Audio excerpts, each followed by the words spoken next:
Click the button New Matrix to get a matrix. The first matrix must be a square matrix.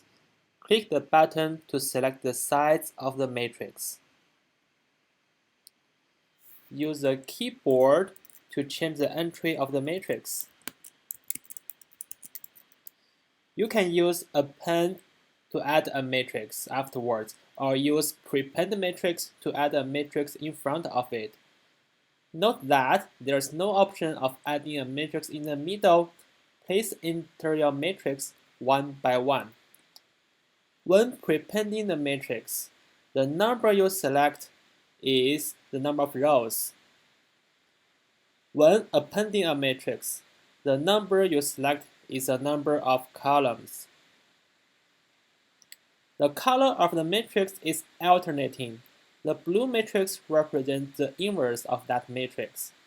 The red one represents the normal matrices without being inverted, which can be any size.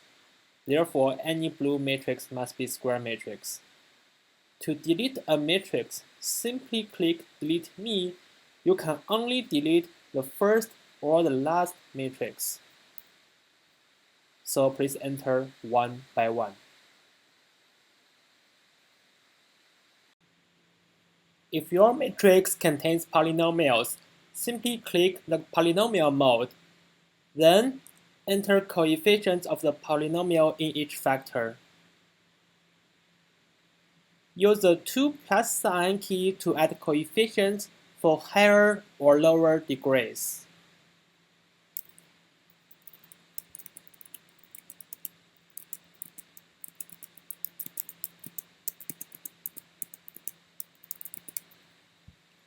Once the calculation starts, the expression bar will show the matrix with a polynomial entry. To do row adding, find a small number and drag it to the larger number in its column. The system will select an optimal integer to reduce the larger number to smaller numbers by row operation. The expression bar will show the current expression. The operation bar will show the equation and the operation performed. Click the back button to undo your steps. If you drag a larger number to a smaller number, the system will use rational numbers to reduce it to 0. Remember, always avoid rational numbers unless necessary. To switch to rows, drag the sidebar and switch it to the corresponding position. The system will offset your row operation. No matter which operation you performed, the product of all matrices will not be changed. Therefore, when applying a row operation, the inverse matrix on the left or the normal matrix on the right will change simultaneously to make the product unchanged. To divide rows, click the sidebar. The system will only allow you to divide rows if there's only one entry left in a row. If there is no entry left in the polynomial mode, the system will divide it by t. If the only entry left is 1, the system will multiply it by 1 plus t times some scalar, making more zeros on its entry.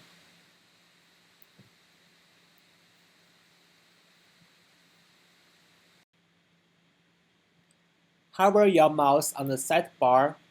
The system will show you which matrix will be changed simultaneously to offset your operation.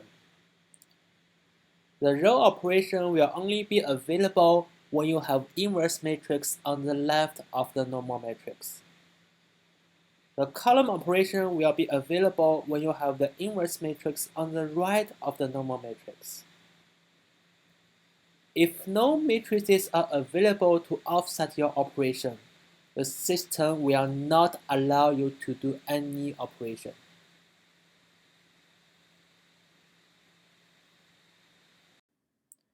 To find an eigenvector for certain eigenvalues, use the following steps. Firstly, enter the square matrix in a polynomial mode. Subtract the diagonal by the eigenvalue you are considering. In this example, we want to find eigenvectors of eigenvalue 1.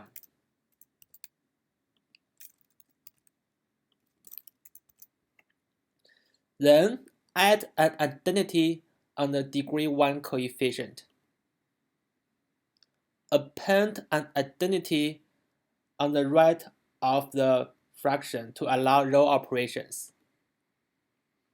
Start calculation. Applying row operations until you get an identity on the constant term of the inverse.